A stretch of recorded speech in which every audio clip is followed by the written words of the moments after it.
이틀 후, 제인과 엘리자베스가 집 뒤편의 정원길을 함께 걷고 있을 때 가정부 힐 부인이 다가오는 것이 보였다. 두 사람은 어머니가 부르신 줄 알고 그녀를 맞으러 나아갔다. 하지만 예상과는 달리 힐 부인은 제인에게 다가와 말했다. 실례합니다, 아가씨. 혹시 런던에서 좋은 소식이 온 게 있을까 싶어서요. 무례를 무릅쓰고 여쭤보러 왔어요. 무슨 말이에요? 힐 부인, 우리 아무 소식도 못 들었어요. 어머, 정말이세요. 힐 부인은 깜짝 놀라며 외쳤다. 가드너 씨께서 급하게 편지를 보내셨어요. 주인어른이 벌써 반시간 전에 받아보셨거든요. 두 자매는 말을 잇지도 못하고 집 안으로 달려갔다. 현관을 지나 아침 식사실로 다시 도서관으로 갔지만 아버지는 그곳에 없었다. 그들은 어머니가 있는 위층으로 올라가려던 찰나 집사와 마주쳤다. 주인어른을 찾고 계신가요? 지금 작은 숲 쪽으로 산책 나가셨습니다. 이 말을 듣자마자 두 자매는 다시 현관을 지나 잔디밭을 가로질러 아버지를 따라 달려갔다. 아버지는 느긋하게 목장 옆 작은 숲을 향해 걷고 있었다. 달리기에 익숙하지 않고 체력이 약한 제이는 곧 뒤처졌고 엘리자베스가 먼저 아버지에게 다가가 숨을 몰아쉬며 말했다. 아버지, 무슨 소식이에요? 가드너 외삼촌께 편지가 온 건가요? 그래, 급한 편지를 받았지. 그래서요. 좋은 소식이에요. 나쁜 소식이에요. 좋은 소식을 기대할 수 있겠니? 아버지는 편지를 주머니에서 꺼내며 말했다. 직접 읽어보렴. 엘리자베스는 그 편지를 덥석 받아들었다. 그때 제인도 도착했다. 크게 읽어보렴. 아버지가 말했다. 사실 나도 아직 제대로 못 읽었거든. 그레이스 처치 스트리트 8월 2일 월요일. 사랑하는 형님께 마침내 조카 딸의 소식을 전할 수 있게 되어 기쁩니다. 전반적으로 만족하실 만한 이야기라 생각합니다. 토요일 형님이 떠나신 직후 저는 다행히도 두 사람이 런던의 어느 지역에 있는지 알아낼 수 있었습니다. 자세한 이야기는 직접 뵐 때 말씀드리겠습니다. 중요한 건 그들을 찾았다는 사실입니다. 저는 두 사람을 모두 만났습니다. 결국 내 예상이 맞았어요. 제인이 외쳤다. 결혼했군요. 엘리자베스는 계속 읽었다. 두 사람을 만났습니다. 아직 결혼하지 않았고 결혼할 의도도 없었던 것 같습니다. 하지만 제가 형님의 이름으로 제안한 조건들을 받아들이신다면 곧 결혼하게 될 겁니다. 제가 요청드리는 것은 조카 딸이 다른 자녀들과 마찬가지로 돌아가신 후 5천 파운드 유산 중 동등한 몫을 받도록 약정해 주시고 생존하시는 동안 매년 100파운드를 리디아에게 지급하겠다는 약속입니다. 여러 상황을 고려해 저는 형님을 대신하여 이 조건에 동의해도 된다고 판단했습니다. 시간을 지체하지 않기 위해 급히 편지를 보냅니다. 형님께서 이 모든 일을 저에게 일임하시겠다는 명확한 답장을 주신다면 바로 법적 문서를 준비하겠습니다. 형님께서 굳이 런던에 오실 필요는 없습니다. 롱본에서 편히 계시고 제 노력에 맡겨주세요. 가능한 한 빨리 회신 부탁드립니다. 우리는 리디아가 우리 집에서 결혼식을 올리는 것이 낫다고 판단했고 오늘 그녀는 우리 집으로 옵니다. 추가로 결정되는 일이 있으면 곧 다시 편지 드리겠습니다. 에드워드 가드너. 정말 가능한 일일까요? 엘리자베스가 편지를 다 읽고 나서 말했다. 정말로 그 사람이 결혼을 승낙했단 말이에요. 그렇다면 위컴은 우리가 생각한 것만큼 형편없는 사람은 아니었나 봐요. 제인이 말했다. 아버지, 정말 축하드려요. 그 편지에 답장은 쓰셨어요. 엘리자베스가 물었다. 아니, 하지만 곧 써야지. 엘리자베스는 간절하게 아버지께 즉시 편지를 쓰시라고 재촉했다. 제발요, 아버지. 한순간도 아까운 때예요. 어서 집으로 가서 답장 쓰세요. 혹시 귀찮으시면 제가 대신 써드릴게요. 제인이 제안했다. 귀찮은 건 사실이지. 아버지는 말했다. 하지만 어쩔 수 없군. 그렇게 말하며 그는 달들과 함께 집으로 발걸음을 돌렸다. 그런데요, 엘리자베스가 조심스럽게 물었다. 조건은 받아들이셔야겠죠. 받아들이는 건 당연하지. 오히려 저 정도밖에 안 요구했다는 게 부끄러울 지경이야. 결혼이라니? 그런 사람인데도요. 그래, 결혼해야지. 다른 방법은 없어. 그런데 정말 궁금한 게 두 가지 있어. 하나는 외삼촌이 이 일을 위해 도대체 얼마를 쓴 건지, 또 하나는 내가 그 돈을 어떻게 갚아야 할지야. 돈이요? 외삼촌이요. 제인이 놀라며 말했다. 무슨 말씀이세요? 내가 살아있는 동안 연간 100파운드, 죽은 후에는 50파운드, 이런 조건만으로 위컴 같은 남자가 결혼을 결심했다고 생각하니 말도 안 되지. 그러고 보니 그렇네요. 엘리자베스가 덧붙였다. 그의 빚을 다 갚고도 돈이 남았다니. 외삼촌이 아니고서야 누가 그런 일을 해줄까요? 아, 외삼촌은 정말 친절하시고 관대하신 분이에요. 분명히 무리하셨을지도 몰라요. 적은 돈으로는 이 일을 해결할 수 없었을 텐데요. 아니지. 아버지가 말했다. 위컴이 만약 그녀를 10,000파운드도 안 되는 지참금으로 데려간다면 그야말로 바보지. 내가 그런 사람과 가족이 된다는 걸 생각하고 싶지 않구나. 10,000파운드라니요. 말도 안 돼요. 그런 돈의 절반도 어떻게 갚을 수 있겠어요. 아버지는 대답하지 않았고 세 사람은 각자 깊은 생각에 잠긴 채 침묵을 지키며 집으로 향했다. 아버지는 서재로 가서 편지를 쓰기 시작했고 두 자매는 아침 식사 방으로 들어갔다. 그들이 진짜 결혼을 한다니 엘리자베스가 말했다. 정말 이상해. 우리가 이걸 기뻐해야 한다니 말이야. 행복할 가능성도 거의 없고 남자는 형편없는 성격인데도 말이지. 오 리디야. 그래도 난 이렇게 생각하며 위안을 삼아 제인이 말했다.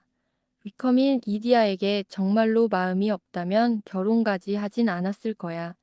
물론 우리 자상한 외삼촌이 어느 정도 도와줬겠지만 10,000파운드나 되는 돈을 내셨다고는 믿을 수 없어. 외삼촌도 자식들이 있고 앞으로 더 생길 수도 있는데 그 많은 돈을 어떻게 내셨겠니? 나중에 위컴의 빚이 얼마였는지 그리고 그가 리디아에게 얼마를 지참금으로 주게 되었는지 알게 된다면 외삼촌이 실제로 얼마나 도와주셨는지도 알 수 있겠지.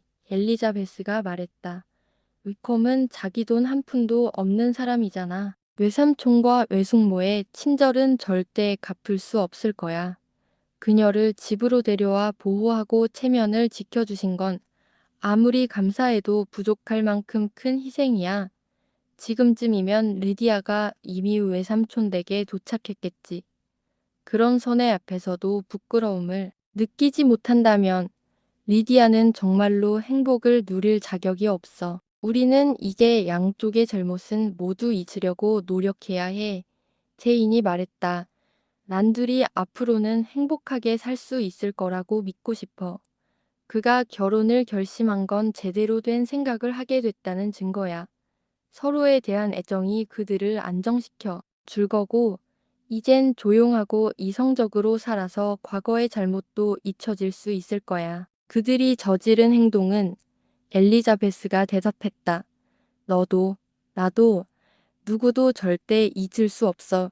말해봤자 소용없어. 그제야 두 자매는 어머니가 아직 이 일을 전혀 모를 수 있다는 생각이 들었다. 그래서 아버지에게 가서 어머니께 전해도 될지 물었다. 아버지는 글을 쓰고 있었고 고개도 들지 않은 채 무심하게 말했다. 내들 좋을 대로 해라. 삼촌의 편지를 읽어드려도 될까요? 마음대로 해. 그리고 나 좀 혼자 둬라. 엘리자베스는 책상에서 편지를 들고 올라갔고 제인과 함께 어머니 방으로 향했다. 마침 메리와 키티도 어머니와 함께 있었기에 한 번에 모두에게 전할 수 있었다.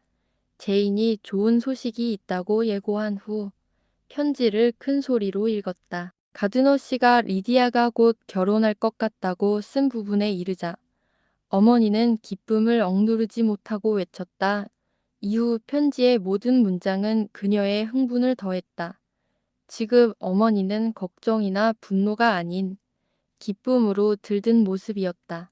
딸이 결혼한다는 사실만으로도 충분했던 것이다.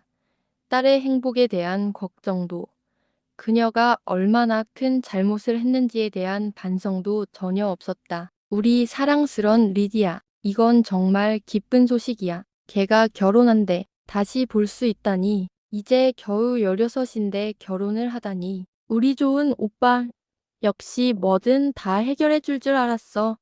리디아랑 위컴을 어서 보고 싶구나. 그런데 결혼식 옷은 어쩌지? 얼른 가드너 아주머니에게 편지 써야겠어. 이지야, 아빠한테 내려가서 리디아에게 얼마 줄 수 있는지 물어봐줘. 아니, 그냥 내가 직접 가야겠다. 키티, 벨 좀 눌러줘. 힐을 불러야 해. 금방 옷 입고 다녀올게. 아, 우리 리디아. 결혼식 때 얼마나 신날까? 제이는 어머니의 지나친 흥분을 조금이라도 진정시키려 이 모든 것이 외삼촌 덕분이라는 점을 강조했다. 이 좋은 결말은 대부분 삼촌 덕분이에요. 우리는 삼촌이 위컴에게 금전적으로 도움을 주기로 약속했다고 믿고 있어요. 그래, 그래, 당연히 그래야지. 삼촌이잖니. 자식이 없었으면 우리한테 전 재산을 주셨을 텐데. 지금껏 받은 건 선물 몇 개뿐이었어. 정말 기뻐. 곧 달을 시집 보낼 수 있다니. 미세스 위컴. 얼마나 근사하게 들려. 그리고 걔는 지난 6월에 16이 됐지. 아, 제인아. 나 너무 흥분돼서 글을 못 쓰겠어. 내가 말할 테니 내가 써줘. 아빠랑 돈 얘기는 나중에 하고 일단 옷은 바로 주문해야 해. 어머니는 곧 칼리코, 무슬린, cambric 등의 천 종류를 늘어놓으며 대량 주문을 하려 했지만 제인이 겨우겨우 하루만 기다렸다가 아버지와 상의하자고 설득해 잠시 멈추게 했다. 다행히 너무 기쁜 나머지 이번엔 고집도 덜 부렸다. 그리고 어머니는 또 다른 계획을 세우기 시작했다. 옷 입고 메리턴에 가서 필립스 언니한테 이 기쁜 소식 전해야지. 돌아오는 길에 루카스 부인, 롱 부인도 들러야겠어. 키티, 마차 준비해. 바람도 쐴 겸 딱 좋겠네. 얘들아, 메리턴에서 필요한 거 있어. 어머, 힐이 왔네. 힐, 좋은 소식 들었니? 리디아가 결혼한대. 결혼식 날 너희한테 펀치 한 그릇씩 돌릴게. 힐 부인은 곧장 기쁨을 표현했고 엘리자베스도 축하 인사를 받았다. 하지만 그녀는 이 모든 어리석은 소동이 지긋지긋해져 조용히 자기 방으로 올라갔다. 그제야 자유롭게 생각할 수 있었다. 불쌍한 리디아의 상황은 아무리 좋게 봐도 절망적이었다. 하지만 그보다 더 끔찍한 결말을 피했으니 그것만으로도 감사해야 했다. 미래의 행복이나 번영을 기대하긴 어렵겠지만 단 2시간 전만 해도 얼마나 끔찍한 상황을 상상했는지를 생각하니 지금의 결말이 그나마 다행이라는 생각이 들었다.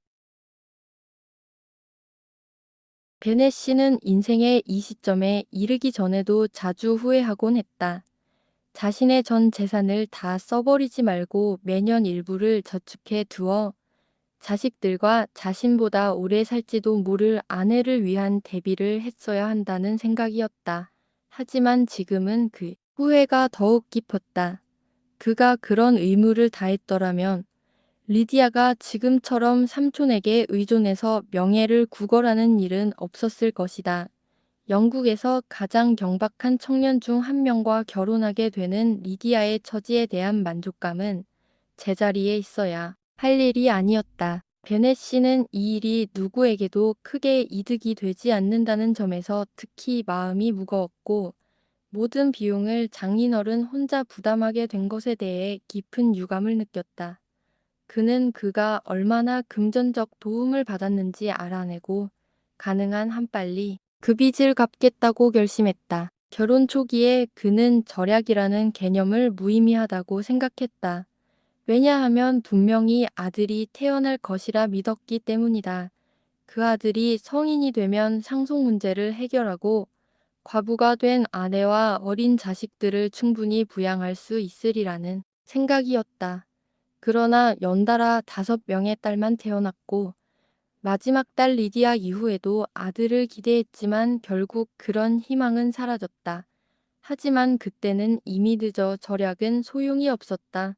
베넷 부인은 본디 절약이라는 개념 자체가 없었고 남편이 경제적 독립을 중요시한 덕분에 그나마 수입 이상으로 생활하지 않은 것이었다. 결혼 계약서에 따라 베넷 부인과 자녀들에게는 5천 파운드가 배정되어 있었다.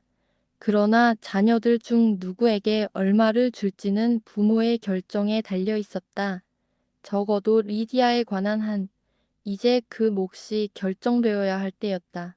베넷 씨는 자신의 형제에게 고마움을 짧게 표현하면서도 그동안 이루어진 모든 조치에 전적으로 찬성하고 자신에게 맡겨진 의무를 이행할 것임을 서면으로 알렸다. 그는 이전까지 위검이 딸과 결혼하도록 설득되더라도 자신에게 큰 부담이 되리라 생각했었다. 그러나 이번 합의로 인해 손해가 연간 10파운드도 되지 않는다는 것을 알게 되자 매우 놀랐다. 왜냐하면 리디아에게 들어가던 식비, 용돈, 그리고 베넷 부인을 통해 전해지던 선물 등을 감안하면 실제로는 그 이상이 들어가고 있었기 때문이다. 게다가 이런 일이 자기 손을 거의 들이지 않고도 진행됐다는 사실은 그에게 또 다른 반가운 일이었다. 왜냐하면 지금 그의 가장 큰 바람은 이 문제에서 가능한 한 적게 개입하는 것이었기 때문이다. 리디아를 찾아 나섰을 때의 격분은 사라지고 그는 본래의 무기력함으로 돌아갔다. 그는 비록 일을 시작하기까지는 느리지만 일단 시작하면 빨리 끝내는 성격이었기에 곧 편지를 썼다. 그 편지에서 형에게 자신이 얼마만큼 빚을 지고 있는지 더 알려달라고 했지만 리디아에게는 어떤 메시지도 남기지 않았다.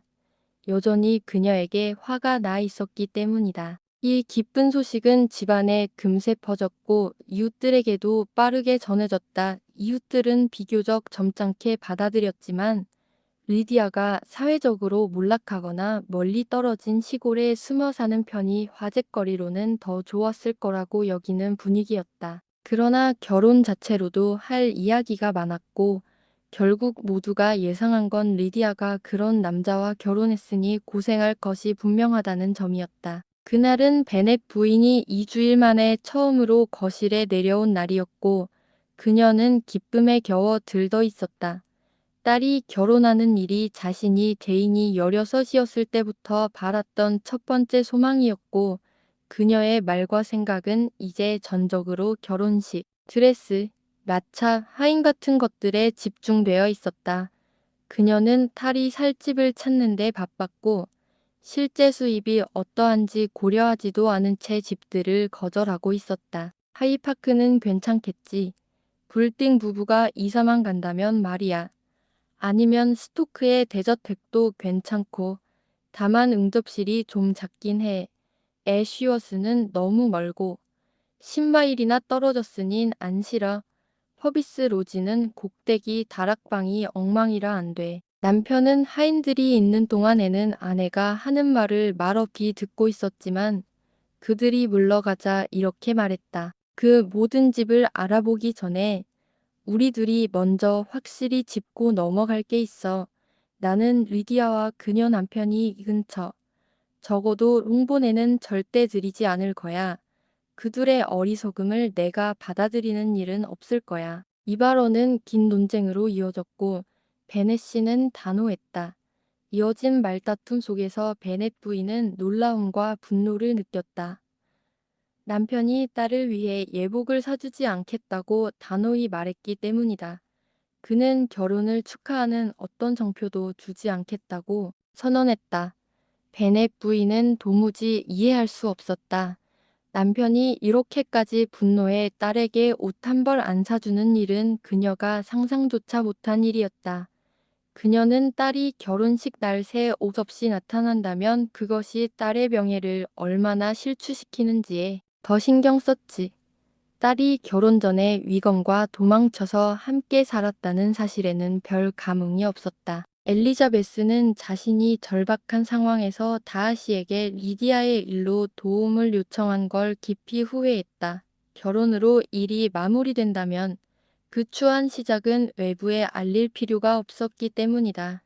그녀는 다하시가 그 일을 다른 사람들에게 말하리라고는 전혀 걱정하지 않았다. 그만큼 그를 신뢰했기 때문이다. 그러나 동시에 자신의 여동생의 결점이 다하시에게 알려졌다는 사실은 그녀를 깊이 상심하게 했다. 그것은 자신에게 직접 피해가 있기 때문이 아니라 이미 그와는 넘을 수 없는 벽이 존재한다고 느꼈기 때문이었다. 리디아가 아무리 명예롭게 결혼했다 해도 다하시가 위검과 친인척이 되는 상황은 상상조차 하기 싫었다. 그런 관계를 그가 꺼리는 건 당연한 일이었다. 더 이상 그가 자신을 좋아한다고 기대할 수 없는 상황에서 그녀는 다하시의 존경을 잃었다는 생각에 괴로웠고 자기도 모르게 후회가 밀려왔다. 그녀는 더는 그의 애정을 기대할 수 없다는 사실이 슬펐고 그가 자신에 대해 어떻게 생각하는지 궁금해졌다. 다하시와 함께라면 행복했을 것이라는 확신도 점점 깊어졌다. 이제야 그녀는 다하시가 성격과 재능 면에서 자신에게 가장 잘 맞는 사람이라는 걸 깨달았다. 그의 이성과 절제력은 자신의 활발함과 조화를 이뤘을 것이고 그녀는 그의 판단력과 식견에서 큰 영향을 받았을 것이다. 그러나 그런 행복한 결혼은 이제 불가능했다. 그 대신 가족 내에서는 전혀 다른 방향의 결혼이 이루어지고 있었고 그것은 그 가능성을 완전히 차단해버렸다. 엘리자베스는 리디아와 위검이 최소한의 자립이라도 유지할 수 있을지 도저히 상상이 가지 않았다. 그러나 이 두 사람이 단지 욕망 때문에 맺어진 관계라면 그 결혼이 오래 행복하긴 어렵다는 건 그녀도 충분히 예상할 수 있었다. 곧 가드너 씨에게서 다시 편지가 왔다. 베넷 씨의 감사 인사에 그는 간단히 답했고 앞으로는 이 이야기를 다시 하지 않기를 바란다고 했다. 편지의 주요 내용은 위검이 민병대를 떠나기로 결심했다는 것이었다. 그가 결혼하게 되면 민병대를 떠나기를 간절히 바랐습니다. 당신도 저와 같은 생각이시리라 믿습니다. 그는 정규군으로 전입할 예정입니다. 아직도 그를 도와주려는 옛 지인들이 있어서 장교로 임관할 약속도 받은 상태입니다. 북부 지역에 배치되어 있어 이 지역과 멀리 떨어진 점도 장점이라 생각합니다. 새로운 환경에서는 서로의 평판을 지키려 노력하겠지요. 저는 포스터 대령에게도 편지를 보내 브라이턴에 있는 위검이 채권자들에게 조만간 전액 상환될 예정이니 안심시키라 전했습니다. 이 지역의 채권자들에게도 같은 말을 전해주시겠습니까? 위검은 모든 채무 내역을 넘겨줬고 저희는 그가 정직했기를 바랍니다. 모든 준비는 일주일 내로 마무리됩니다. 결혼식을 마치면 곧 그의 부대에 합류할 예정입니다. 리디아는 여러분을 뵙고 싶어 합니다. 어머니께 안부를 전해달라 하더군요. 위건 부부가 먼 북부로 떠나게 되는 일은 베넷 씨와 두 딸에게는 안도감을 줬지만 베넷 부인에게는 큰 실망이었다. 그녀는 리디아가 이 지역에서 살기를 바라며 여러 기대를 품고 있었고 이제 그 모든 것이 무너진 것이었다. 리디아는 포스터 부인을 얼마나 좋아하는데 이렇게 떨어져 지내게 되다니 너무 안타까워요. 그 부대 장교들도 다 괜찮은 사람들이고 리디아가 좋아하는 사람들도 많은데 리디아가 결혼 후 북부로 떠나기 전에 가족을 만나고 싶다고 한 것은 사실상 가족의 인정을 받고 싶다는 뜻이었다. 처음에 베넷 씨는 단칼에 거절했다.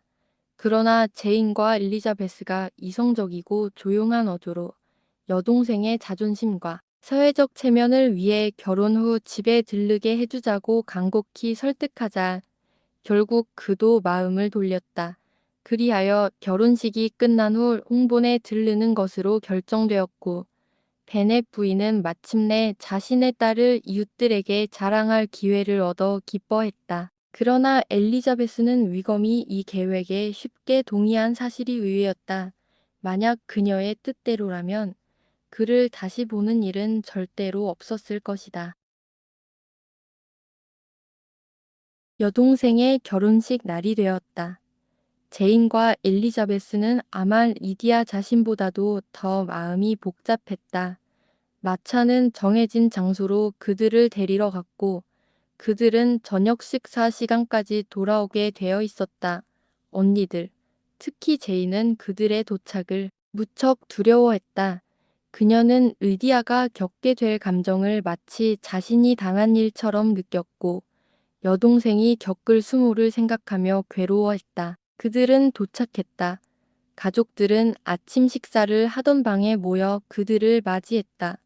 마차가 집 앞에 멈추자 미세스 베넷은 환한 미소를 지었고 미스터 베넷은 굳게 입을 다물고 심각한 표정을 지었다. 달들은 모두 놀라고 불안해하며 어쩔 줄 몰라 했다. 리디아의 목소리가 복도에서 들렸고 곧 문이 열리자 그녀가 방으로 뛰어들어왔다. 어머니는 다가가 그녀를 끌어안고 기쁨에 넘쳐 환영했다. 뒤따라 들어온 위컴에게도 애정 어린 미소로 손을 내밀고 두 사람에게 진심으로 축하를 전했다. 그녀의 행동에서는 두 사람의 결혼이 행복하지 않을 수도 있다는 의심조차 보이지 않았다. 하지만 미스터 베넷의 반응은 그리 따뜻하지 않았다. 오히려 그의 표정은 더욱 냉담해졌고 그는 거의 말을 하지 않았다. 리디아와 위컴이 보여준 당당하고 느긋한 태도는 그를 더욱 화나게 했다. 엘리자베스는 진절머리가 났고 제인조차 충격을 받았다. 리디아는 여전히 리디아였다. 다듬어지지 않았고 부끄러움도 없이 시끄럽고 제멋대로였다. 그녀는 자매들을 돌아다니며 축하 인사를 요구했고 자리에 앉은 후에도 방안을 두리번거리며 뭔가가 바뀐 것을 알아차리고는 웃으며 말했다. 여기에 온 지 정말 오랜만이네. 위컴 역시 별로 당황하는 기색이 없었다. 그의 태도는 언제나 매끄럽고 다정해서 그의 인격과 결혼이 제자리에 있는 것처럼 보였더라면 모두가 그를 반겼을 것이다. 엘리자베스는 그가 이렇게 뻔뻔할 줄은 몰랐지만 이제부터는 뻔뻔한 사람의 대담함에 더 이상 한계를 두지 않겠다고 마음먹었다. 그녀와 제인의 얼굴은 붉게 달아올랐지만 그 원인을 제공한 두 사람의 얼굴에는 아무런 변화가 없었다. 말은 끊이지 않았다. 신부와 그녀의 어머니는 서로 말을 끊을 정도로 떠들어댔고 위컴은 엘리자베스 곁에 앉아 예전의 지인들에 대해 친근하게 묻기 시작했다. 그녀는 그 질문들에 똑같이 친근하게 답할 수 없어 마음이 불편했다. 그들 둘 다 과거의 아픈 기억은 전혀 없는 듯 보였다. 리디아는 오히려 자매들이 절대 언급하지 않으려 했던 이야기들을 아무렇지도 않게 꺼냈다. 생각해봐. 내가 떠난 지 벌써 석 달이나 됐어. 2주 정도밖에 안 된 것 같은데 말이야. 그동안 별일이 다 있었지. 세상에 내가 떠날 때만 해도 결혼할 생각은 하나도 없었는데 말이야. 그냥 하면 재밌겠다는 생각만 했지. 아버지는 눈만 금뻑였고 제이는 당황했고 엘리자베스는 리디아를 두러지게 바라보았다. 하지만 리디아는 자기가 듣고 싶지 않은 말은 전혀 들리지 않는 사람처럼 태연하게 계속 말했다. 엄마, 여기 동네 사람들도 내가 오늘 결혼한 거 아시려나? 혹시 모르실까봐 윌리엄 굴딩을 마차에서 마주쳤을 때 일부러 창문 유리 내리고 장갑 벗은 손을 창틀에 얹어서 반지를 확실히 보여줬지. 그리고는 활짝 웃으며 인사했어. 더는 참을 수 없었던 엘리자베스는 방을 뛰쳐나갔고 식당으로 가는 소리가 들릴 때까지 돌아오지 않았다.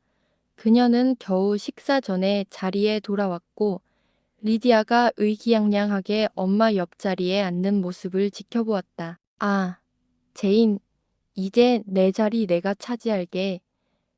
나는 결혼한 여인이니까 너는 아래쪽으로 가야지. 시간이 지나도 리디아가 부끄러움을 느낄 리는 없었다. 오히려 점점 더 태연하고 들떠 있었다.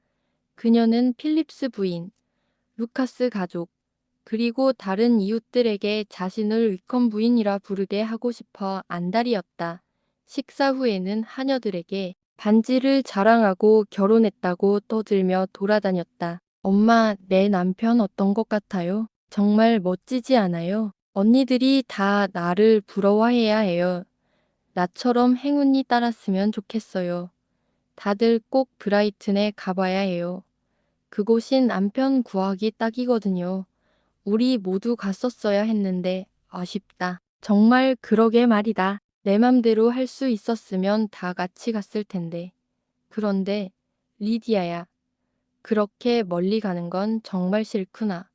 꼭 그래야 하니. 아휴, 괜찮아요. 엄마, 난 너무 좋아요. 아빠랑 언니들도 꼭 놀러 오세요. 우리 겨울엔 뉴캐슬에 있을 거예요. 아마 무도회도 있을 테니까 언니들 좋은 파트너도 소개해 줄게요. 그거 정말 좋겠구나. 엄마가 말했다. 그리고 엄마가 돌아가실 때 언니들 중 하나나 둘은 저한테 두고 가세요. 겨울 지나기 전에 꼭 남편 찾아줄게요. 정말 고맙다, 엘리자베스가 말했다. 하지만 나는 내 방식은 별로 마음에 안 들어. 그들의 방문은 열흘도 안 되는 짧은 일정이었다. 위컴은 런던에서 복무 명령을 받았고 보름 후 부대로 복귀해야 했다. 미세스 베넷 외에는 아무도 그들이 빨리 떠나는 것을 아쉬워하지 않았다. 그녀는 그 시간을 최대한 활용하며 딸과 함께 이웃을 찾아다니고 자주 집에서 파티를 열었다. 그런 파티는 모두에게 반가웠다. 생각이 많은 사람이나 그렇지 않은 사람 모두에게 가족만 있는 시간은 피하고 싶었기 때문이다. 위커밀 이디아를 얼마나 사랑하는지는 엘리자베스가 이미 예상한 수준이었다. 이디아의 사랑만큼 깊지 않았다.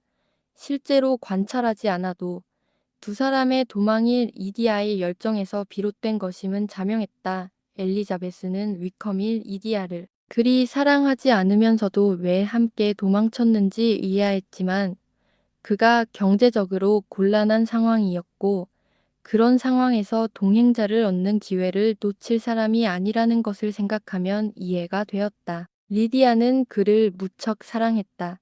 그에겐 언제나 내 사랑 위컴이었고 그는 세상에서 제일 멋진 사람이었다.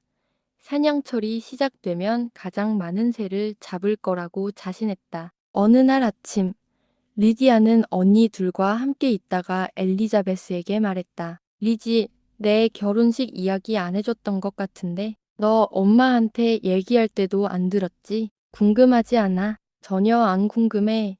엘리자베스가 대답했다. 그 얘기는 적게 할수록 좋을 것 같아. 엄마, 너 참 이상해. 그래도 말해줘야지. 우리는 세인트 클레멘트 교회에서 결혼했어. 휘콤 숙소가 거기 구역에 있었거든.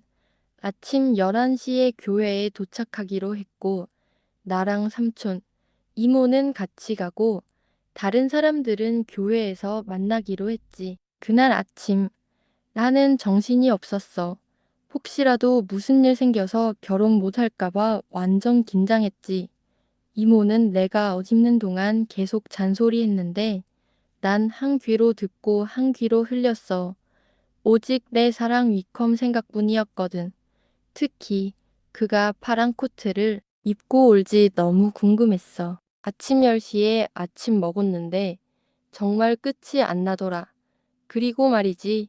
삼촌이 갑자기 급한 일로 스톤 씨한테 가게 됐어. 그 둘이 만나면 끝이 없거든. 그래서 삼촌이 나 대신 안 오게 될까 봐 무서웠지. 삼촌이 나를 식장으로 데려다 주기로 했는데 시간이 지나면 하루 종일 결혼 못 하잖아. 다행히 10분 만에 돌아왔고 우리는 출발했지. 그런데 나중에 생각하니까 삼촌이 못 왔어도 문제는 없었어.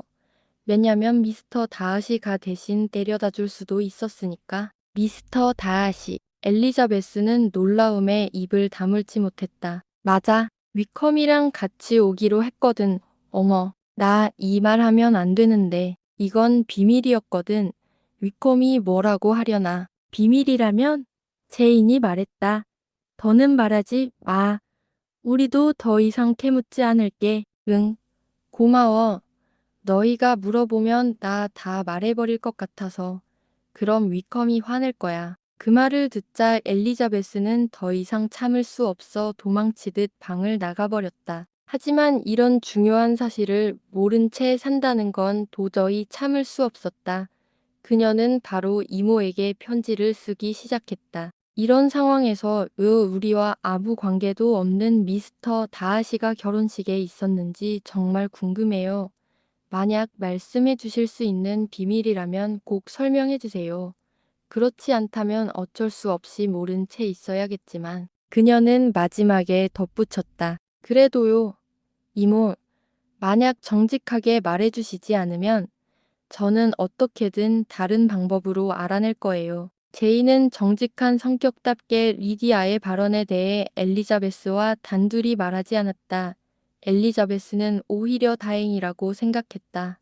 그녀는 확실한 정보를 얻기 전까지는 비밀을 공유할 사람이 없는 게 더 나았다.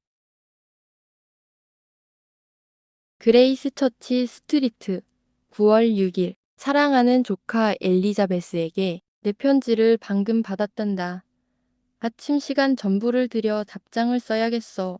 간단한 답변으로는 부족할 것 같거든. 너에게서 이런 문의를 받을 줄은 정말 몰랐단다. 그렇다고 화낸다는 건 아니야. 단지 내가 이런 질문을 할 필요가 있을 거라고는 생각하지 못했다는 걸 말하고 싶은 거야. 혹시 내 말이 무례하게 들렸다면 용서해 주렴. 너의 삼촌도 나만큼 놀랐단다. 우리가 이렇게 행동할 수 있었던 건 내가 이 일에 직접 관련돼 있을 거라는 믿음이 있었기 때문이야. 하지만 내가 정말 아무것도 모르고 무관한 상태였다면 좀 더 자세히 설명해야겠구나. 내가 롱본에서 돌아온 날, 너의 삼촌에게 예상치 못한 손님이 찾아왔어. 바로 다시 쉬었단다. 그는 몇 시간이나 삼촌과 단둘이 이야기했어. 나는 도착하기 전이었고, 덕분에 너만큼 궁금해 미치진 않았지. 그는 너희 여동생과 위컴이 어디 있는지를 알아냈고, 둘 다 직접 만나서 이야기했다고 하더구나. 위컴은 여러 번, 리디아는 한 번 만났대. 그가 더비셔를 떠난 건 우리가 떠난 바로 다음 날이었고, 그 즉시 런던으로 와서 두 사람을 찾기 시작했어. 그의 행동 이유는 위콤의 진짜 인격이 사람들에게 잘 알려지지 않은 것이 자기 탓이라는 자책감 때문이었단다. 본인의 자존심 때문에 자신의 과거를 밝히지 않았고, 그래서 위컴이 좋은 사람처럼 보였다는 거야. 그래서 이번엔 자신의 책임으로 이 문제를 바로잡아야 한다고 생각했지. 며칠 동안 찾지 못하다가 드디어 단서를 찾았어. 예전에 다하시 양의 가정교사였던 영부인이란 사람이 있는데 지금은 하숙집을 운영한대. 위컴과 친분이 있는 사람이라 그를 통해 두 사람의 위치를 알 수 있었지. 결국 그 집에 들렀던 위컴과 리디아의 거처를 알아냈고 그곳에서 위컴을 만나고 리디아도 만났어. 다하시 씨는 처음엔 리디아에게 위컴 곁을 떠나 가족 품으로 돌아가라고 설득했지만 리디아는 황당했어. 친구도 도움도 필요 없다고 하며 언젠가 결혼할 거니까 상관없다고 했지. 리디아의 이런 태도에 다하시 씨는 결국 결혼을 성사시키는 쪽으로 방향을 바꿨어. 위컴에게 결혼할 생각은 애초에 없었다는 걸 알고 있었거든. 위컴은 군대도 곧 그만둘 예정이었고 돈도 없고 앞으로 어찌 살지 모른다고 했대. 다하시 씨가 왜 지금 당장 결혼하지 않느냐고 물으니 위콤은 다른 나라에서 돈 많은 여자랑 결혼할 희망을 아직 버리지 않았다고 했대. 하지만 당장에 경제적 유혹을 뿌리칠 수는 없었지. 여러 차례 협상이 있었고 결국 위컴은 조건을 받아들였어. 다 정리된 뒤에야 너희 삼촌에게 모든 사실을 알렸단다. 그날 저녁 다하시 씨는 삼촌 댁에 들렀지만 너희 아버지가 아직 계셔서 만나지는 못했어. 다하시 씨는 너희 아버지보다는 삼촌이 이 일에 더 적합하다고 생각했기 때문에 아버지가 떠난 다음 날 다시 왔지. 그 후 며칠 동안 두 분이 여러 번 만나서 모든 걸 정리했단다. 결혼식 일정이 잡히고 돈 문제도 다 정산되었어. 다하시 씨는 참 고집스러웠지. 모든 일을 직접 해야만 직성이 풀렸거든. 사실 너희 삼촌도 기꺼이 도와주려고 했지만 결국은 다하시 씨가 다 처리했어. 삼촌은 그저 이름만 빌려준 셈이 됐지. 너희 삼촌은 이 사실이 드러나 기뻐했단다. 진짜 공이 누구에게 있는지 내가 물어봐 줘서 말이지. 하지만 의지야, 이 일은 너랑 제인까지만 알아야 해. 다른 사람에겐 비밀로 해줘야 해. 위컴의 빚은 1000파운드가 넘는 걸로 알고 있고 리디아 목 1000파운드가 추가로 정해졌으며 위컴의 군복무도 그 돈으로 마무리 지어졌단다. 이 모든 걸 다하시 씨가 혼자 한 이유는 위콤의 진짜 모습을 사람들이 몰랐던 게 그의 과묵함과 판단 부족 탓이라는 자책 때문이었어. 어쩌면 그 말도 맞는 것 같지만 개인적인 성격이 이런 결과를 낳았다고 보기엔 조금 무리도 있지. 무슨 말을 하든 리지야, 너희 삼촌이 이 일에 이렇게 협조적일 수 있었던 건 다른 관심이 있다고 생각했기 때문이라는 걸 알아야 해. 모든 일이 결정된 뒤 다시 씨는 다시 펜벌리로 돌아갔지만 결혼식 때 다시 런던에 왔었단다. 그때 모든 금전 문제가 마무리되었어. 이제는 다 이야기한 것 같구나. 내가 깜짝 놀랄 얘기라고 했지만 적어도 실망은 안 하길 바란다. 리디아는 우리 집에 왔고 위컴도 자주 들렀단다. 예전 허트퍼드셔에서 봤던 그대로였지.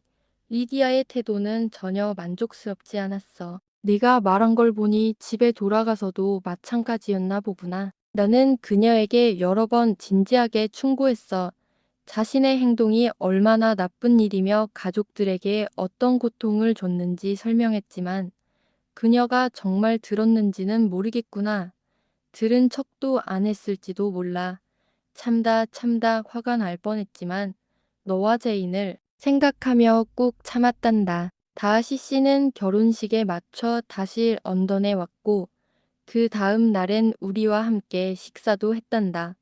수요일이나 목요일쯤 다시 떠난다고 했어. 리지야, 혹시 내가 너무 나섰다고 화내지 않을까 걱정되지만 이제 용기 내어 말할게. 난 그를 참 좋아한단다. 더비셔에서 봤을 때처럼 우리에게도 항상 친절하고 사려 깊었어. 그의 생각이나 판단력도 내 마음에 들었고 약간만 더 유쾌했으면 좋겠다는 생각뿐이야. 그건 좋은 아내가 가르칠 수 있는 부분이겠지. 그가 너 얘기는 거의 안 하더구나. 하지만 그런 은근함이 요즘 유행인 것 같아. 혹시 내가 너무 나섰다면 용서해줘. 그리고 부탁인데 달을 피 펜벌리에 데려가지 않을 거란 말은 하지 말아줘. 그 공원을 다 돌아보지 않으면 평생 아쉬움이 남을 것 같거든. 조랑말 2마리가 끄는 낮은 마차면 닭일 텐데. 이만슬기에 아이들이 벌써부터 날 찾고 있단다. 진심을 담아 M. 가드너. 이 편지를 읽은 엘리자베스는 감정이 북받쳐 마음이 요동쳤다. 기쁨과 괴로움 중 어느 쪽이 더 컸는지조차 분간하기 어려웠다. 혹시라도 다하시스가 동생의 결혼을 위해 뭔가 했을지도 모른다는 막연한 의심이 있었지만 그것은 너무 큰 기대이기에 차마 희망하지 못했었다. 하지만 그 막연한 상상이 사실이라는 것이, 그것도 상상 이상이라는 것이 증명되었다. 그는 의도적으로 런던까지 따라가서 모든 수고와 곤욕을 감수했다. 경멸하고 혐오할 만한 여인에게 부탁을 해야 했고 가장 피하고 싶었던 사람 생각만 해도 끔찍한 이른 위컴과 수차례 만나 설득하고 결국에는 돈까지 건넸다. 그것도 그가 좋아하지도 존경하지도 않는 리디아를 위해서 말이다. 그러나 엘리자베스는 가슴 깊은 곳에서 그가 이 모든 일을 자신을 위해서 했다는 속삭임을 들었다. 하지만 그 희망은 곧 이성적인 생각으로 제지되었다. 아무리 허영심이 강한 자신이라도 한 번 거절당한 여자를 위해 그가 위컴과의 인척 관계까지 감수할 만큼 사랑할 거라고는 믿기 어려웠다. 위컴의 처남이라니. 다하시의 자존심으로는 도저히 받아들일 수 없는 일이었을 것이다. 그가 한 일은 정말 많았다. 생각할수록 부끄러웠다. 하지만 그는 자신이 과거에 실수했다는 인식을 바탕으로 그것을 바로잡기 위해 나선 것이라고 설명했고, 그것은 말이 되는 이유였다. 엘리자베스는 자신이 그의 행동에 가장 큰 동기였다고 생각하지는 않으려 했지만, 그래도 그에게 여전히 애정이 조금이라도 남아있어 그녀의 평안을 위해 움직였다고 믿고 싶었다. 무엇보다도 가슴 아픈 건 이 모든 빚을 진 사람에게 아무런 보답도 할 수 없다는 사실이었다. 리디아를, 그녀의 평판을, 모든 것을 되찾게 해준 사람은 바로 그였다. 그가 지금껏 자신이 품었던 모든 부정적인 감정과 건방진 말들에 대해 후회했다. 자신은 겸손해졌고 반대로 그는 자랑스러웠다. 연민과 명예를 위해 자기 자신까지 이겨낸 그에게 말이다. 엘리자베스는 이모가 다하시를 칭찬한 부분을 여러 번 되읽었다. 그 칭찬은 부족하게 느껴졌지만 그래도 그녀를 기쁘게 했다. 특히 이모와 삼촌 모두 다하시와 자신 사이에 어떤 감정이 있다고 확신했다는 사실에 후회와 기쁨이 뒤섞인 묘한 감정을 느꼈다. 그녀는 생각에 잠긴 채 벤치에 앉아 있었지만 누군가 다가오는 소리에 정신이 번쩍 들었다. 다른 길로 가려 했지만 이미 늦었다. 휘컴이 그녀를 따라잡았다. 고요한 산책을 방해한 건 아닌가 사랑하는 처제. 그가 다정하게 말을 걸었다. 방해는 맞지만 그게 꼭 불쾌한 건 아니니까요. 그녀는 미소 지으며 대답했다. 그렇다면 다행이죠. 우리는 늘 좋은 친구였잖아요. 이젠 가족이 되었고요. 맞아요. 다른 사람들도 밖으로 나왔나요? 모르겠네요. 어머니와 리디아는 마차 타고 메리턴에 가고 있어요. 그런데 말이죠. 삼촌과 이모께 들으니 자네가 펜벌리를 실제로 봤다고. 엘리자베스는 그렇다고 대답했다. 정말 부럽군요. 하지만 아만 아에겐 너무 괴로울지도 몰라요. 아니었으면 뉴캐슬 가는 길에 들렀을 텐데 그 집의 하녀 레이놀즈 부인도 봤겠죠? 그분은 나를 무척 좋아했었는데 물론 내 이름은 건네지도 않았겠죠. 아니요. 언급하셨어요. 그래요? 뭐라고 하던가요? 군대에 갔다고 하시면서 잘 지내는 것 같지 않다고 걱정하셨어요. 뭐, 먼 데서 들으면 늘 소문이 왜곡되죠. 그렇죠. 그는 입술을 깨물며 대답했다. 엘리자베스는 그 말로 대화가 끝나기를 바랐지만 그는 곧 다시 입을 열었다. 지난달에 런던에서 다하시를 봐서요. 여러 번 마주쳤는데 뭘 하러 거기 있었을까요? 아마 드무르 양과의 결혼 준비 아닐까요? 엘리자베스가 대답했다. 이 시기에 런던에 있을 이유라면 특별한 일일 텐데요. 그렇겠죠. 함턴에 있을 때 그를 만났다고 들었는데 사실인가요? 네. 그의 여동생도 소개받았어요. 그애 어땠어요? 마음에 들던가요? 매우요. 요즘 많이 좋아졌다고 들었어요. 내가 마지막으로 봤을 땐 별로였는데 잘 됐네요. 잘 자라길 바랄 뿐이죠. 그 힘든 사춘기를 넘겼으니 앞으로 잘할 거예요. 킴프턴 마을은 지나갔나요? 기억은 안 나네요. 그 마을 교구를 원래 내가 맡게 되어 있었거든요. 정말 좋은 곳이에요. 목사관도 훌륭하고요. 나한텐 완벽했을 거예요. 설교 준비는 잘 하셨을 것 같아요. 당연하죠. 의무라고 생각했을 테니 금방 익숙해졌을 거예요. 후회해도 소용없지만 정말 나한테 딱 맞는 삶이었을 텐데요. 고요하고 한적한 삶, 내가 꿈꾸던 행복이죠. 그런데 혹시 켄트에 있을 때 다하시가 이 일에 대해 말한 적 있나요? 신뢰할 만한 소식통으로부터 들었어요.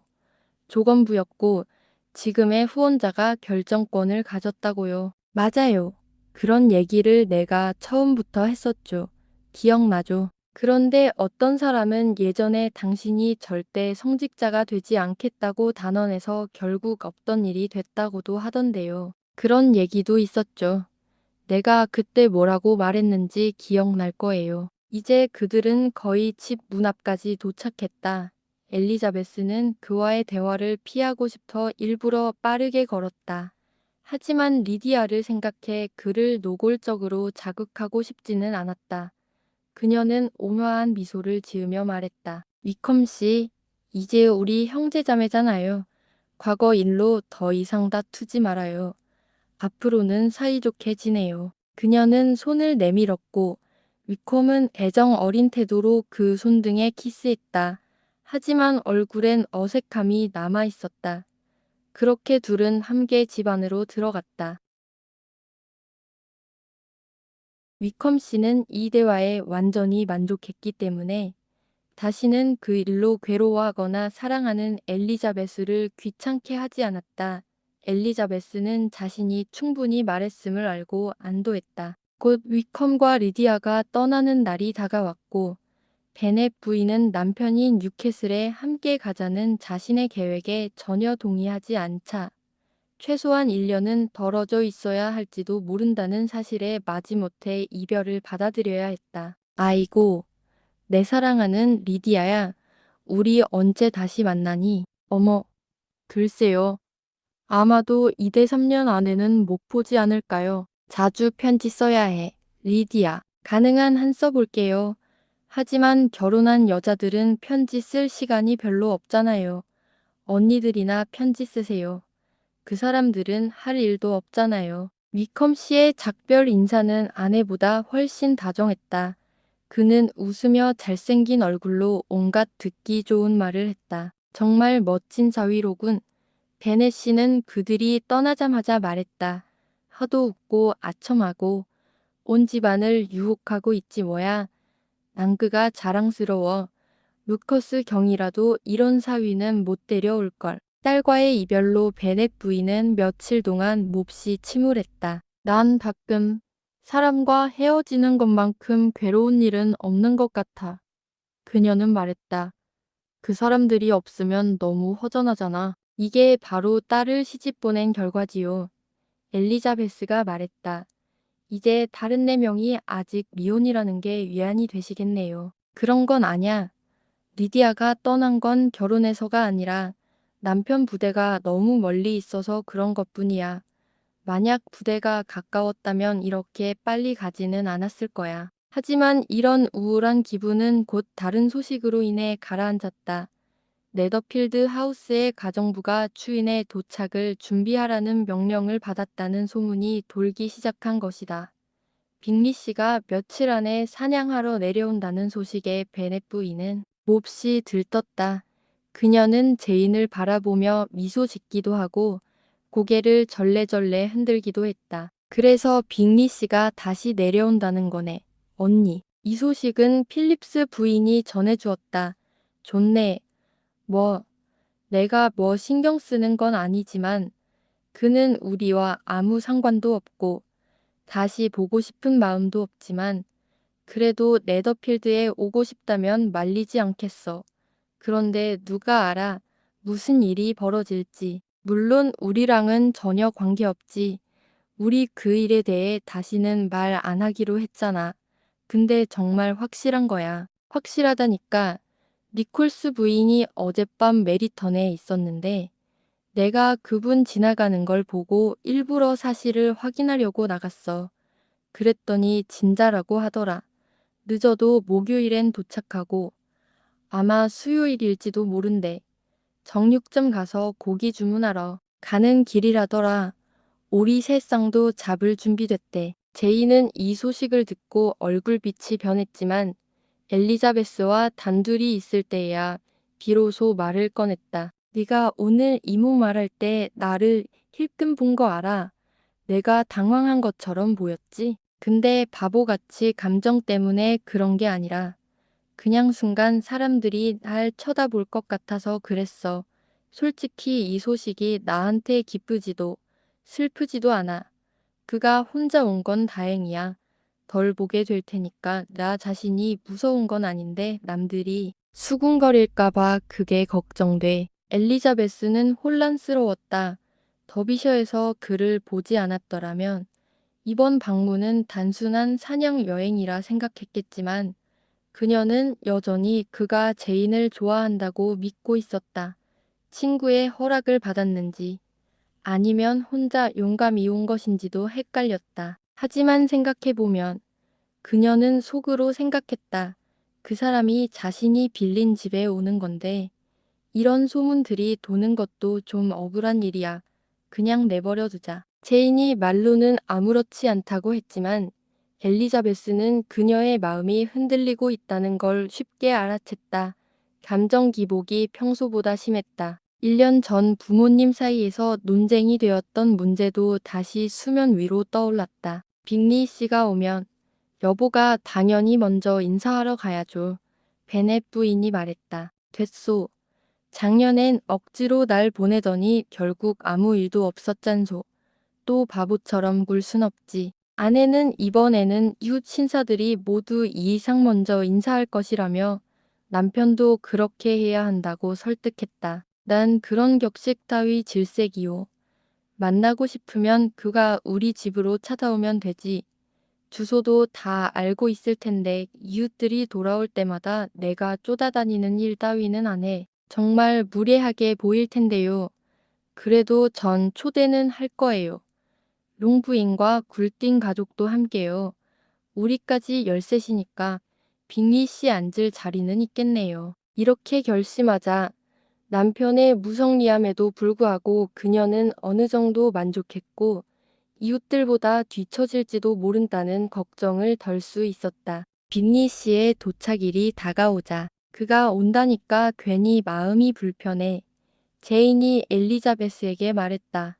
그냥 아무렇지도 않게 볼 수 있을 거라 생각했는데 계속 엄마가 얘기하니까 너무 괴로워. 엄마는 날 위하는 거겠지만 얼마나 괴로운지 아무도 몰라. 빨리 이 시기가 지나갔으면 좋겠어. 위로가 되어주고 싶은데 내 힘으론 안 될 것 같아. 엘리자베스가 말했다. 너는 언제나 잘 참아내니까 괜한 충고는 의미 없잖아. 빅리 씨는 결국 도착했고 베넷 부인은 하인들을 통해 가장 빠르게 소식을 접했다. 그녀는 초대장을 보내기까지의 날짜를 계산하며 애타게 기다렸다. 하지만 그가 도착한 지 사흘째 되던 날, 그녀는 드레싱룸 창문으로 그가 집으로 말을 몰고 오는 것을 보았다. 그녀는 탈들을 불러 이 기쁨을 나누려 했고, 제이는 자리에 앉은 채로 있었지만 엘리자베스는 어머니를 만족시키기 위해 창가로 갔다. 그런데 창밖을 보자 빅리 씨와 함께 있는 사람이 다름 아닌 다하시였던 것이다. 그녀는 깜짝 놀라 다시 자리로 돌아왔다. 누가 같이 왔는지 모르겠어요. 엄마, 시티가 말했다. 글쎄, 친구겠지 뭐. 난 잘 모르겠다. 아, 예전에 같이 다니던 사람 같아요. 그 건방지고 키 큰 남자요. 어머나, 다하시 씨잖니. 정말이네. 뭐, 빅리 씨 친구라면 환영해야지. 하지만 솔직히 난 그 사람 꼴도 보기 싫어. 제이는 놀람과 걱정의 눈빛으로 엘리자베스를 바라봤다. 제이는 더비셔에서 두 사람이 만난 일을 거의 모르고 있었기에 엘리자베스가 다하시를 다시 보는 것이 얼마나 어색할지를 짐작했기 때문이었다. 둘 다 무척 불편했다. 서로를 걱정하면서도 자신도 신경 쓰였다. 한편 어머니는 다하시 씨에 대한 반감을 계속 말했지만 딸 둘은 전혀 귀에 들어오지 않았다. 엘리자베스는 제인과는 다른 불안을 갖고 있었다. 그녀는 다하시가 가족을 위해 얼마나 큰일을 했는지, 자신이 그에게 얼마나 감사하고 또 감정이 변했는지를 제인에게 아직 말하지 못한 상태였다. 제인에게 다하시는 그저 거절당한 구원자였고 과대평가된 사람이었을 뿐이지만 엘리자베스에게는 가족을 구해준 은인이자 이성적인 호감을 넘어선 깊은 감정의 대상이었다. 그의 등장에 그녀는 마음이 요동쳤다. 그의 감정이 여전히 변하지 않았을 수도 있다는 생각에 얼굴이 붉어졌고 눈에는 기쁨의 빛이 스쳤다. 하지만 그녀는 스스로를 다잡았다. 그가 어떻게 행동하는지 먼저 보자. 그 다음에 기대해도 늦지 않아. 그녀는 최대한 침착함을 유지하며 손에 든 자수를 열심히 하려고 했었고, 하녀가 문 쪽으로 다가올 때까지 감히 눈을 들어 바라보지도 못했다. 그러나 점점 커지는 호기심은 결국 그녀의 눈길을 언니의 얼굴로 향하게 만들었다. 제이는 평소보다 약간 창백해 보였지만 엘리자베스가 예상했던 것보다 훨씬 침착해 보였다. 두 신사가 모습을 드러내자 제인의 얼굴에는 붉은 기운이 돌았지만 그녀는 충분히 자연스럽게 그들을 맞았고 불쾌한 기색도 과한 친절도 없이 적절하게 행동했다. 엘리자베스는 두 사람에게 예의상 필요한 최소한의 인사만 건넸고 다시 술을 놓기 위해 자리에 앉았다. 평소에는 별로 열의가 없던 그 일이 오늘만큼은 마치 가장 중요한 일인 듯 열심히 했다. 그녀는 다하시 씨를 힐끗 한 번만 바라보았을 뿐이었다. 그는 평소처럼 진지한 얼굴이었고 그녀는 그가 펜벌리에서 보았던 모습보다 하트퍼드셔에서 보여주던 표정에 더 가까운 것 같다고 느꼈다. 어쩌면 어머니가 있는 자리에서는 이모부와 이모 앞에서처럼 행동할 수는 없었을지도 모른다. 그 생각은 괴로웠지만 충분히 가능한 추측이었다. 빅리 씨도 잠깐 스쳐보았는데 짧은 순간 동안 그는 기뻐 보이면서도 어딘가 당황한 기색이 엿보였다. 벤넷 부인은 그를 꽤나 공손하게 맞이했지만 그 친절함은 그녀의 두 딸을 부끄럽게 만들었다. 특히 그 옆에 있는 다하시 씨에게는 냉담하고 딱딱한 예의를 차린 것과 비교되었기 때문이다. 엘리자베스는 더욱 괴로웠다. 그녀는 어머니가 다하시 씨 덕분에 가족의 명예가 지켜졌다는 사실을 모르고 있다는 걸 알았기 때문에 그토록 고맙고 소중한 사람에게 무례하게 구는 어머니의 태도가 너무나 가슴 아프고 민망했다. 다하시 씨는 그녀에게 가드너 부부의 안부를 묻는 질문 외에는 거의 아무 말도 하지 않았다. 엘리자베스는 그 질문에 답하면서 얼굴이 붉어지지 않을 수 없었다. 그는 그녀 곁에 앉지도 않았고 어쩌면 그래서 말이 없었던 것일지도 모른다. 하지만 더비셔에서는 그녀가 아니라 친구들에게라도 말을 건넸었다. 그런데 이번에는 몇 분이 지나도록 그의 목소리를 들을 수 없었다. 그녀는 가끔 호기심을 참지 못하고 몰래 그의 얼굴을 올려다보았지만 그럴 때마다 그는 자신보다 제인을 더 자주 쳐다보거나 아무것도 아닌 바닥만 바라보고 있는 경우가 많았다. 예전보다 고민이 많아 보였고 그녀를 기쁘게 하려는 마음도 덜한 듯했다. 엘리자베스는 실망했고 동시에 그런 자신의 감정에 화가 났다. 내가 뭘 기대했던 걸까? 그녀는 속으로 중얼거렸다. 하지만 그렇다면 왜 다시 찾아온 거지? 그녀는 누구와도 대화를 나눌 기분이 아니었다. 다하시 씨 말고는. 하지만 정작 그에게는 말을 걸 용기가 나지 않았다. 그녀는 그의 여동생의 안부를 묻는 것으로 간신히 말을 건넸지만 그 이상은 하지 못했다. 빅리 씨, 떠나신 지 정말 오래되었네요. 벤넷 부인이 말했다. 빅리 씨는 그 말에 순순히 동의했다. 정말 다시는 안 오시는 줄 알았어요. 사람들 말로는 미카엘 마스 추수감사절쯤 지나면 아예 이곳을 떠나신다고 하더라고요. 하지만 그게 사실이 아니길 바랄 뿐이에요. 그동안 동네에도 변화가 많았답니다. 루커스 양은 결혼해서 자리를 잡았고 제 딸 중 하나도 결혼했죠. 아마 들으셨겠죠? 신문에서도 보셨을 거예요. 타임즈랑 쿠리어에도 나왔거든요. 그런데 기사 내용은 참 마음에 안 들었어요. 그냥 최근에 조지 위컴 씨와 리디아 베넷 양이 결혼했다라고만 나왔지. 그녀의 아버지가 누구인지 어디 사는지에 대한 말은 한마디도 없었다니까요. 우리 가드너 오빠가 작성한 글이었는데 어떻게 그렇게 어설프게 처리했는지 정말 모르겠어요. 혹시 보셨어요? 빅리 씨는 보았다고 말하며 축하 인사를 건넸다. 엘리자베스는 감히 눈을 들지 못했다. 그래서 다하시 씨가 어떤 표정을 짓고 있는지도 알 수 없었다. 딸을 잘 시집 보낸 건 정말 기쁜 일이죠. 벤넷 부인이 혀 말했다. 그렇지만 동시에 그렇게 멀리 떠나버린 건 정말 섭섭한 일이에요. 지금은 뉴캐슬에 가 있어요. 아주 북쪽에 있는 데라던데 얼마나 있을지는 저도 모르겠어요. 거기에 위컴의 부대가 주둔해 있다네요. 그가 셔를 떠나 정규군으로 갔다는 건 들으셨겠죠? 하늘에 감사하게도 그 친구도 그래도 아는 사람은 좀 있어요. 물론 자격에 비해선 적겠지만요. 엘리자베스는 이 말이 다 시시를 겨냥한 것임을 알고 있었기 때문에 수치심에 자리에서 사라지고 싶을 만큼 괴로웠다. 하지만 이 불편함이 오히려 그녀에게 말할 힘을 주었고 결국 그동안 아무것도 못하고 있던 그녀는 용기를 내어 빅리 씨에게 물었다. 이번에 시골에 오래 계실 계획이신가요? 빅리 씨는 몇 주 정도 머물 생각이라고 답했다. 이번엔 본인 땅에 있는 새들을 다 사냥하고 나면 우리 집 땅에서도 얼마든지 사냥하세요. 빅리 씨, 벤넷 부인이 말했다. 벤넷 씨도 분명 기꺼이 허락할 거예요. 최고의 꿩 무리는 다 따로 남겨두게 할 테니까요. 이런 쓸데없는 지나치게 들이대는 관심은 엘리자베스를 더욱 괴롭혔다.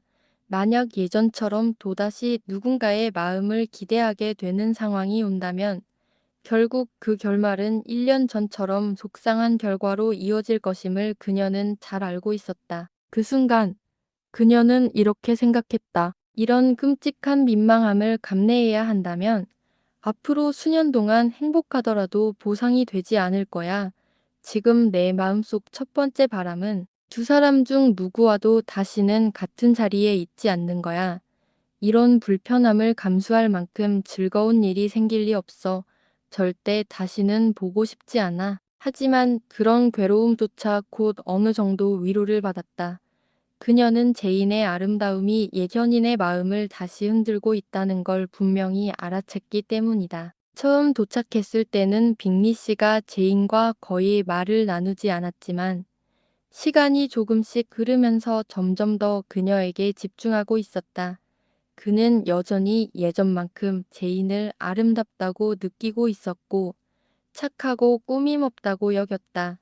물론 제인은 그다지 수다스럽지는 않았지만 그녀는 예전과 달라졌다는 인상을 주지 않으려고 애썼고 실제로 자신은 여전히 말이 많다고 믿고 있었지만 너무 많은 생각에 몰두한 나머지 자신이 언제 침묵했는지조차 알아차리지 못했다. 신사들이 자리를 뜨려 할 무렵 벤넷 부인은 처음에 친절한 태도를 기억해내고 며칠 안에 다시 롱본에 저녁 식사하러 오라고 초대했다. 빅리 씨, 지난 겨울에 런던 가시기 전에 가족 저녁 식사를 하겠다고 약속하셨잖아요. 그때 약속 못 지키신 거 저는 잊지 않았어요. 정말 많이 실망했답니다. 그녀는 덧붙였다. 빅리 씨는 그 말을 듣고 조금 민망한 표정을 지었고 그때는 일이 생겨서 어쩔 수 없었다고 말하며 얼버무렸다. 그들은 곧 자리를 떠났다. 벤넷 부인은 사실 그날 저녁 바로 두 사람을 붙잡아 식사하자고 하고 싶었지만 아무리 집안 음식을 잘 차리는 자신이라 해도 두 코스 이상의 식사를 준비하지 않고는 그토록 기대하고 있는 사윗감과 연 수입이 10,000파운드나 되는 인물의 자존심과 식욕을 만족시킬 수 없다고 생각했다. 손님들이 떠나자마자 엘리자베스는 기분을 추스르기 위해 밖으로 나갔다. 정확히 말하자면 그녀의 기분을 더욱 가라앉힐 수밖에 없는 생각들을 아무 방해 없이 곱씹기 위해서였다. 다하시 씨의 행동은 그녀를 당황스럽고 짜증나게 했다. 도대체 조용하고 무뚝뚝하고 무관심하게 굴 거라면 왜 온 거람. 그녀는 스스로에게 말했다. 어떤 식으로 생각해도 만족스러운 결론을 내릴 수 없었다. 런던에서는 여전히 다정하고 외삼촌과 이모에게도 호감을 주는 사람이었으면서 왜 나한텐 아니란 말이야? 만약 나를 두려워한다면 왜 여기에 온 거지? 나에 대한 마음이 식었다면 왜 침묵하는 걸까? 정말 사람 속 터지게 하는 남자야. 더 이상 생각하지 말자. 그녀의 이런 다짐은 곧 언니 제인이 다가오며 방해받게 되었다. 제인은 한결 밝은 얼굴로 다가왔고 그것만으로도 이번 방문에 대해 엘리자베스보다 훨씬 더 만족하고 있다는 걸 보여주었다. 이제 첫 만남은 끝났으니 마음이 아주 편해졌어. 제인이 말했다. 이제 내 감정을 잘 알겠어. 다신 그의 방문 때문에 당황하거나 흔들릴 일은 없을 거야. 화요일에 그가 여기서 식사하는 것도 잘 됐어. 사람들이 우리 사이를 보고 서로 아무 감정도 없는 평범한 지인 관계라는 걸 알게 되겠지. 그래, 정말이지 아주 무관심한 사이로군. 엘리자베스는 웃으며 말했다. 제인, 조심해. 그렇게 말하는 내 모습이 더 위험해 보여. 예, 일지. 내가 아직도 그 사람에게 마음이 있다고 생각하는 건 아니지? 나 그렇게 약하지 않아. 오히려 그 사람을 예전만큼 널 사랑하게 만들 위험이 크단 말이지. 그들은 화요일이 될 때까지 다시는 두 신사를 보지 못했고 그 사이 벤넷 부인은 짧은 30분 방문 동안 빅리 씨가 보인 유쾌한 태도와 예의 바름에 감명을 받아 온갖 행복한 계획을 마음껏 상상하며 흥분해 있었다. 화요일, 롱본에는 많은 손님들이 모였다. 그날 가장 간절히 기다려지던 두 사람은 사냥꾼답게 아주 시간을 잘 지켜 도착했다. 식당으로 이동했을 때 엘리자베스는 빅리 씨가 과거 모든 모임에서처럼 제인 옆자리에 앉는지 주의 깊게 지켜보았다. 같은 생각을 하고 있던 어머니는 일부러 자신 옆에 앉으라고 권하지 않았다. 방에 들어온 그는 잠시 머뭇거렸지만 마침 제인이 뒤돌아보며 미소 지었고 그걸로 자리가 정해졌다. 그는 그녀 옆에 앉았다. 엘리자베스는 승리감에 찬 기분으로 다하시를 바라보았다. 그는 아무렇지도 않은 듯 태연하게 반응했으며 빅리가 행복해지는 것에 대해 그의 허락이 떨어졌다고 생각할 수 있을 만큼 여유로웠다. 다만 빅리가 다하시 쪽을 쳐다보며 약간 놀란 듯한 웃는 표정을 지은 것을 보지 못했더라면 말이다. 저녁 식사 시간 동안 빅리 씨가 제인에게 보인 태도는 예전보다 신중하긴 했지만 여전히 그녀에 대한 깊은 호감을 담고 있었고 만약 그가 온전히 자기 의지대로만 행동할 수 있다면 둘의 행복은 금방 확정될 것이라는 확신을 엘리자베스에게 주었다. 비록 결과를 확신할 수는 없었지만 그의 태도를 관찰하는 것만으로도 큰 즐거움이 되었다. 그게 그녀의 우울한 기분 속에서 유일하게 활기를 주는 요소였다. 왜냐하면 그녀의 기분은 전혀 명랑하지 않았기 때문이다. 다하시는 식탁에서 엘리자베스와 가장 멀리 떨어진 자리에 앉아 있었고 엘리자베스 어머니 옆이었다. 그런 자리 배치가 두 사람 모두에게 불편하리라는 것을 그녀는 잘 알고 있었고 그런 상황이 누구에게도 유리하게 작용하지 않을 거라는 것도 알았다. 그녀는 그들의 대화를 들을 만큼 가까이 있지 않았지만 그들이 거의 말을 나누지 않고 말을 할 때도 얼마나 형식적이고 냉담한지를 보며 가슴이 아팠다. 그녀 어머니의 무례한 태도는 다하시가 가족에게 베푼 호의에 대한 감사를 더욱 무겁게 느끼게 했고 엘리자베스는 때때로 그에게 직접 당신의 친절이 우리 가족에게 알려졌고 깊이 감사하고 있다고 말할 수 있기를 간절히 바랐다. 그녀는 저녁 시간이 지나면서라도 대화를 나눌 기회가 오기를 기대했다. 그의 등장 인사회에도 뭔가 더 깊은 대화를 나눌 수 있는 순간이 있기를 바랐다. 남자들이 거실로 오기 전까지의 시간은 초조하고 불편했으며 그녀는 거의 무례해질 정도로 지루하고 기운이 빠졌다. 그녀는 남자들이 등장하는 그 순간만을 기다리고 있었다. 그게 그녀가 그날 저녁 기분 좋게 지낼 수 있는 유일한 희망이었다. 그간 에게 다가오지 않는다면 그녀는 스스로 다짐했다. 그를 영원히 포기하겠어. 남자들이 들어왔다. 다하시는 엘리자베스의 기대에 부응할 듯 보였다. 그러나 아쉽게도 여자들이 차와 커피를 준비하고 있던 테이블 주변에 너무 빽빽하게 모여 있어서 엘리자베스 근처엔 의자 하나 둘 자리도 없었다. 남자들이 다가오자 그중 한 소녀가 엘리자베스 옆으로 더 바짝 붙으며 속삭였다. 남자들이 우리 사이를 끊게 하지 말자. 절대 안 돼. 우리한텐 걔네들 필요 없어. 그치. 다하시는 방의 다른 쪽으로 가버렸다. 엘리자베스는 그의 모습을 눈으로 따라가며 그와 대화를 놔두는 사람들을 부러워했고 커피를 따라주는 일조차 인내심 없이 해냈다. 그리고 그런 자기 자신이 너무 한심해서 스스로 화가 났다. 한 번 거절당한 남자에게 내가 무슨 기대를 한 거지? 그가 다시 고백하길 바랐다는 게 얼마나 어리석은 생각인가. 그런 약함을 보일 남자가 어디 있겠어. 자존심에 그렇게 모욕적인 행동을 감수할 남자는 없어. 그러나 다하시가 자기 커피잔을 직접 들고 다시 돌아왔을 때 엘리자베스는 약간 기운이 돌아오는 걸 느꼈다. 그녀는 그 틈을 놓치지 않고 물었다. 여동생분은 아직 펜벌리에 계신가요? 네. 크리스마스까지 거기 계실 거예요. 혼자 계세요? 친구들은 다 떠났나요? 애너슬리 부인이 함께 있어요. 다른 분들은 3주 전에 스카버러로 떠났습니다. 더할 말이 생각나지 않았다. 하지만 그가 엘리자베스와 대화를 계속하고 싶었다면 더 잘 이어갈 수 있었을 것이다. 그는 몇 분 동안 엘리자베스 옆에 조용히 서 있었고 결국 아까 그 소녀가 또다시 엘리자베스에게 무언가를 속삭이자 그는 자리를 떴다. 채가 치워지고 카드 테이블이 놓이자 여자들이 모두 자리에서 일어났다. 엘리자베스는 이제 곧 그가 자신에게 다가올 것이라 기대했지만 그 기대는 곧 무너졌다.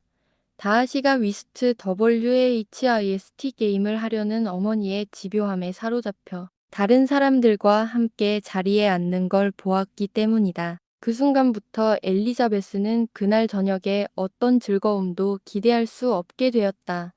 두 사람은 서로 다른 테이블에 묶여 있었고 엘리자베스는 그가 자주 자신 쪽을 바라봐 주어 자신만큼이나 게임에 집중하지 못하기만을 바랄 뿐이었다. 베넷 부인은 원래 데터필드의 두 신사를 저녁까지 붙잡아 둘 계획이었지만 안타깝게도 그들의 마차가 가장 먼저 도착하도록 되어 있었고 그들을 붙잡아 둘 기회조차 갖지 못했다. 신사들이 떠나자 베넷 부인은 달들과 단둘이 남은 자리에서 이렇게 말했다. 얘들아, 오늘 하루 어땠니? 내 생각엔 정말 더없이 잘 마무리된 날이었어.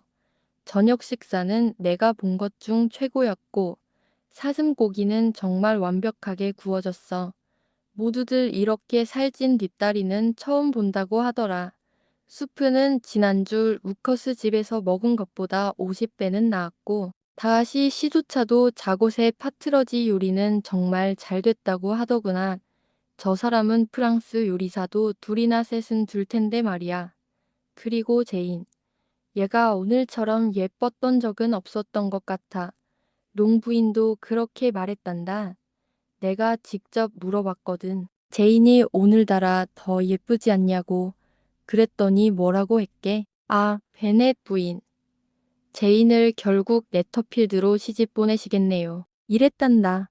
정말로. 나는 롱 부인이 세상에서 제일 착한 사람 중 하나라고 생각해. 그 조카딸들도 참 바르게 자랐고 전혀 예쁘진 않지만 그래서 더 마음에 들어. 요컨대 베넷 부인은 아주 기분이 좋아져 있었다. 그녀는 빅리가 제인에게 보인 행동만으로도 두 사람이 결국 잘 될 거라고 확신하게 되었고 기분이 좋을 때면 가족에게 돌아올 이득에 대한 그녀의 기대는 너무 비현실적이어서 빅리가 다음 달 바로 또 찾아와 청혼하지 않은 것에 대해 꽤 실망할 정도였다. 정말 기분 좋은 하루였어. 제인이 엘리자베스에게 말했다. 파티 구성도 아주 잘 어울렸고 서로 잘 어울리는 사람들이었어. 앞으로도 자주 만나면 좋겠어. 엘리자베스는 미소 지었다. 리지, 그렇게 웃으면 안 돼. 날 의심하지 마. 속상하니까 지금은 정말 그의 대화를 그저 유쾌하고 사려 깊은 젊은이와 나누는 것으로 즐길 수 있게 되었어. 그 이상은 바라지도 않아. 지금의 태도를 보면 애초에 그가 내 마음을 얻으려는 의도가 있었던 것도 아니었다는 걸 확신하게 되었어. 단지 그가 다른 남자들보다 더 친절한 말투를 가졌고 사람들에게 잘 보이고 싶어 하는 마음이 더 강할 뿐이야. 넌 너무 가혹해. 엘리자베스가 말했다.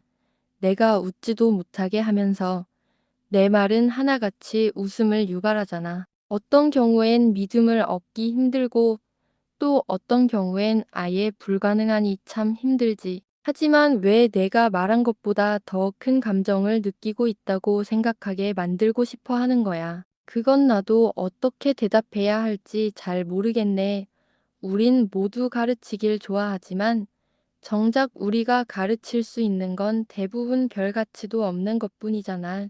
용서해. 그리고 내가 정말로 무관심을 고수하려면 날 내 속마음 상담 상대로 삼지는 마.